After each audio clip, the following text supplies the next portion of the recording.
Hello and welcome to Honors Function.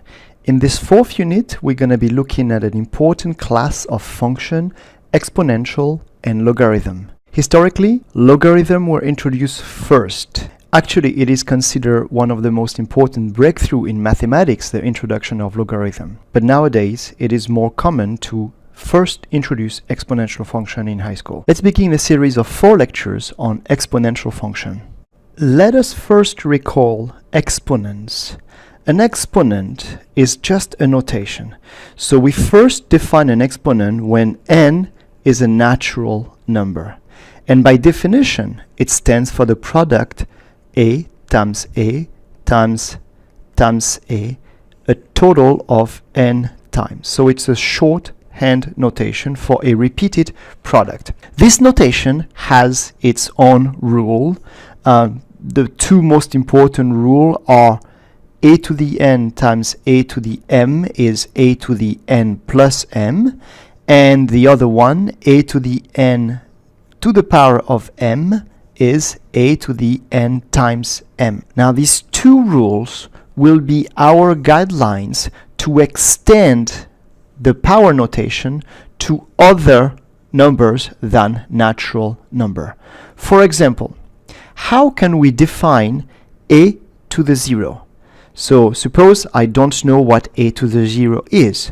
So I'm looking at this thing, which I don't know what it is, and if I multiply that by a to the n, I want this rule to be true.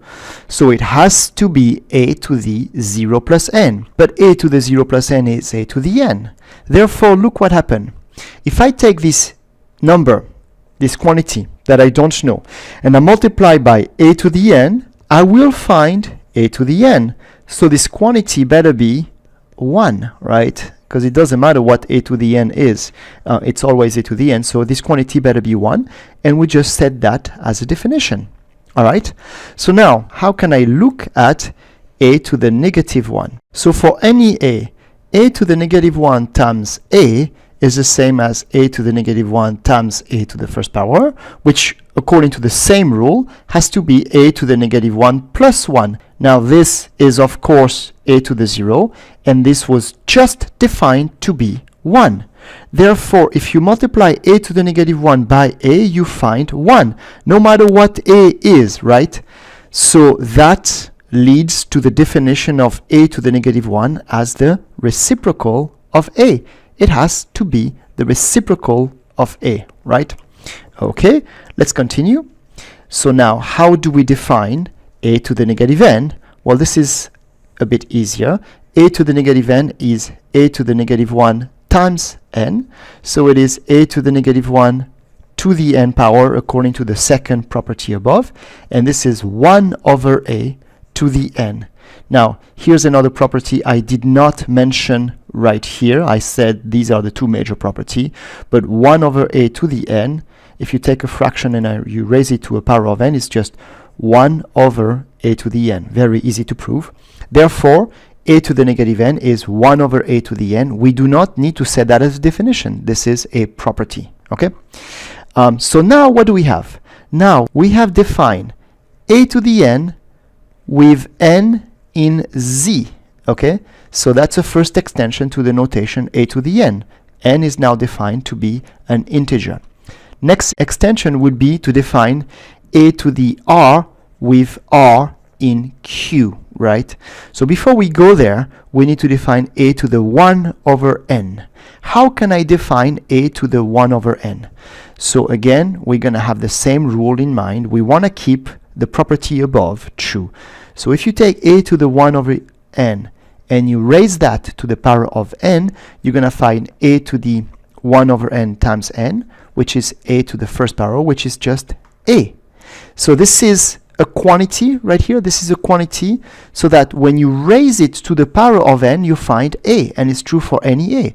Therefore, this quantity, by definition, is what we call the nth root of a. Okay, if you look at the definition of the nth root of a, it's a number, so that when you raise it to the power of n, you find a. That's the definition of the nth root of a. Okay, and now we have this new definition. We define the notation a to the 1 over n to be the nth root of a, okay? And so from there, it's not difficult to define a to the p over q to be a to the 1 over q to the power of p. So now we do have a definition for a to the r when r is a rational number. What's the next step? Well, the next step is a little bit more challenging. The next step is to define a real power. So how can I give a meaning to a to the square root of 2 or to a to the pi? What does that mean? Well, this is a little bit more challenging. Let's try to have a good intuition of it. For example, let me take 2 to the pi. What can I make of this? Well, pi is an irrational number, a decimal number that doesn't end and it doesn't have a repeated pattern.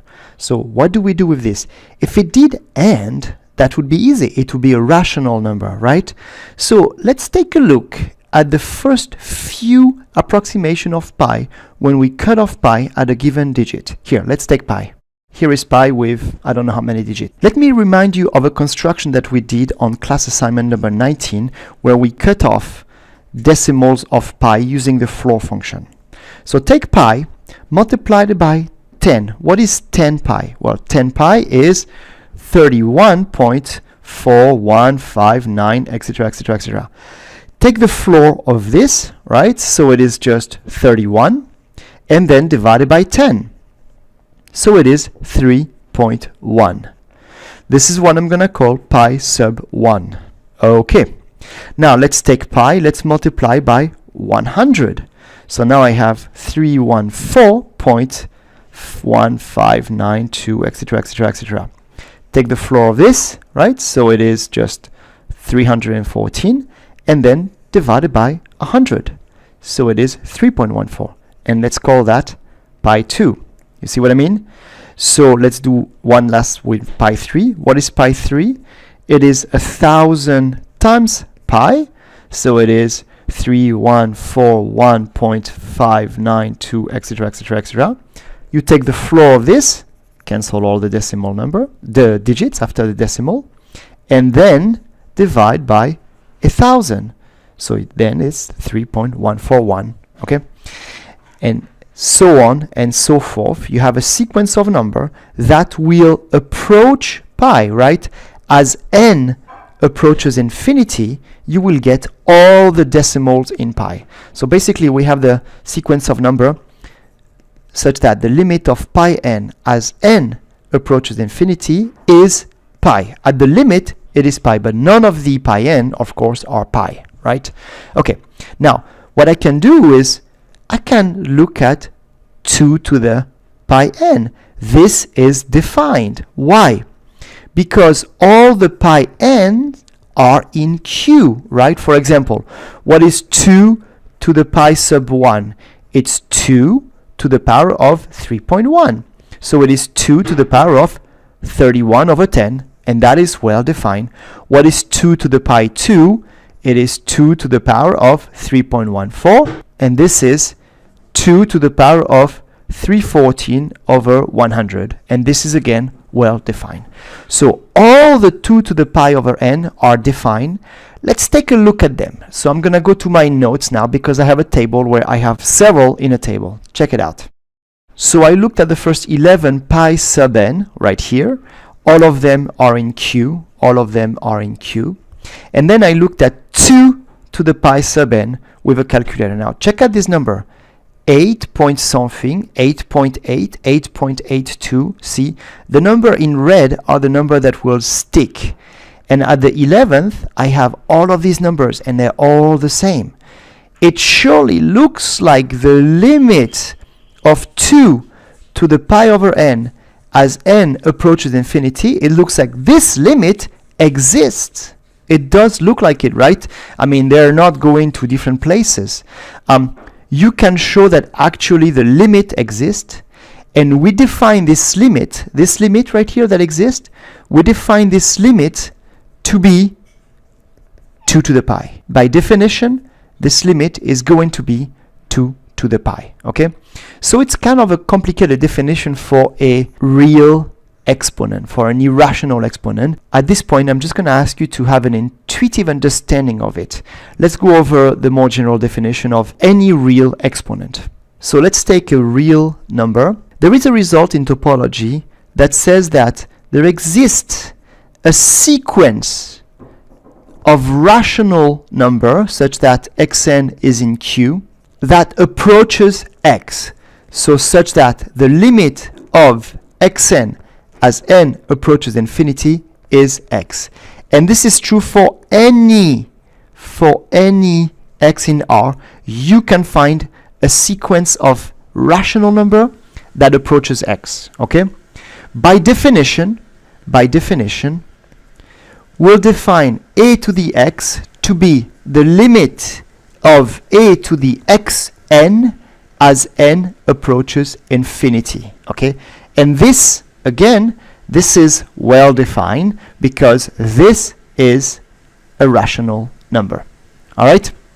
So this is a very tortuous definition and we'll never use it, but this is one way to define a real exponent.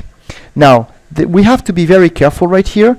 A cannot just be anything. Even before looking at real exponent, we have some problem with a, with the base right here.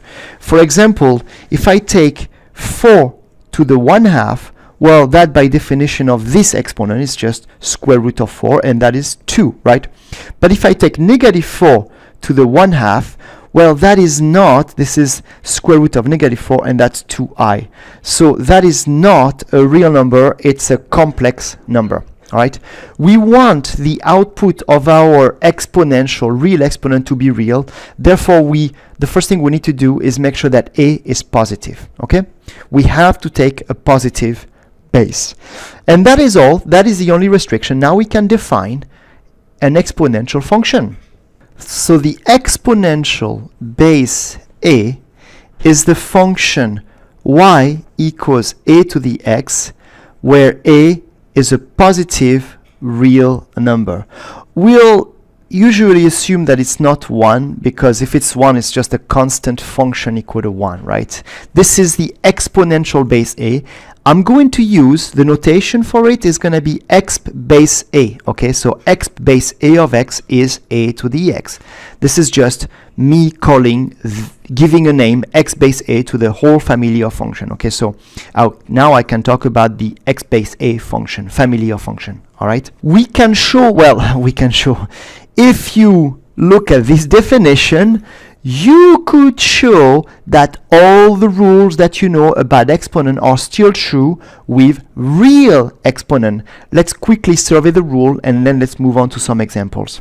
So these are the main rules that I'm talking about, and these rules that you're very familiar with when you're dealing with integer exponent are still true when x and y are real number. Okay, so they look like they are the same, but they are not at all the same. Now, proving them would be much more difficult in this case because it's based on the limit notation, right?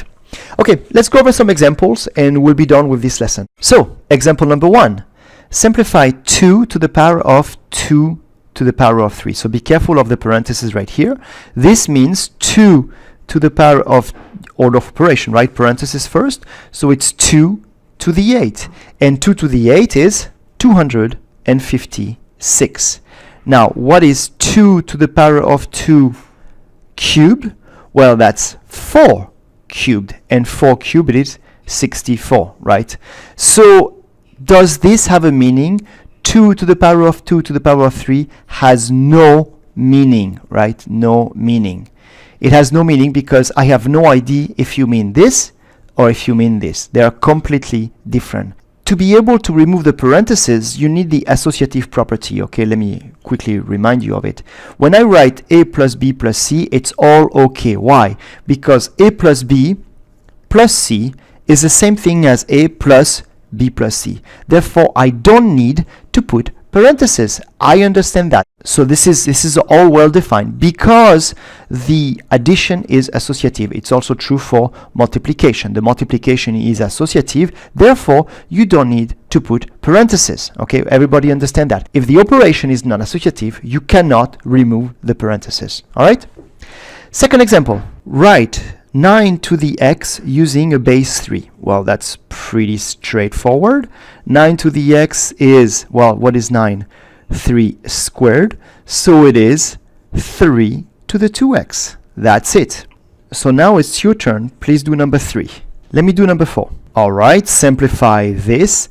So you have the property that a to the x times a to the y equals a to the xy, but the bases have to be the same. What do you do if the bases are not the same? Well, you make them the same, okay? Now, you cannot turn 8 into a base 4, but both of them can be turned in base 2, right? So this is what we're going to do. 4 is 2 squared, so it's 2 squared to the x times 8 is 2 cubed. 2 cubed to the 2x plus 3. So what is this? This is 2 to the 2x times 2 to the, now don't forget to multiply here, 6x plus 9. And here what do? You add the exponents. So it's 2 to the 8x plus 9. Now please complete example 5 and 6. Let me do example 7. All right, describe the sequence of transformation from 2 to the x to the graph of negative 3 times, okay, well, the first thing I need to do right here is spot where the 2 to the x function is, right? It kind of disappear right here. I need to see it. So let me take the exponential, 8 to the x plus 1, and let me turn that in a base 2. So it's 2 cubed, right? So it's 2 to the 3x plus 3. All right, let me rewrite the function g of x. Now g of x is negative 3 times 2 to the 3x plus 3 plus 2. And so it's pretty simple now to go from f to g. What do? You got 2 to the x. Next move, what do? You're doing a horizontal translation, 3 units to the left. Next, what do? You're doing a horizontal compression. Okay, you multiply by 3, so you compress, right? All the x length get divided by 3. Next, what do? You are multiplying, it's a dilation, you're multiplying the y length by 3. 3 times 2 to the 3x plus 3, right? Multiplying the y length by 3, a vertical dilation. Next, the negative sign, that is a reflection across, y becomes negative y, reflection across the x-axis, right? So it's negative 3 times 2 to the 3x plus 3. And finally, what is it? It's a plus 2. So this is a vertical translation, 2 units upward. Negative 3, 3x plus 3 plus 2, 2 units up. Okay? This is a sequence of transformation. So the first thing you had to do, of course, is spot where the function is in there. I don't see it. I need to change it. Do all of the example I haven't done. Thank you for watching.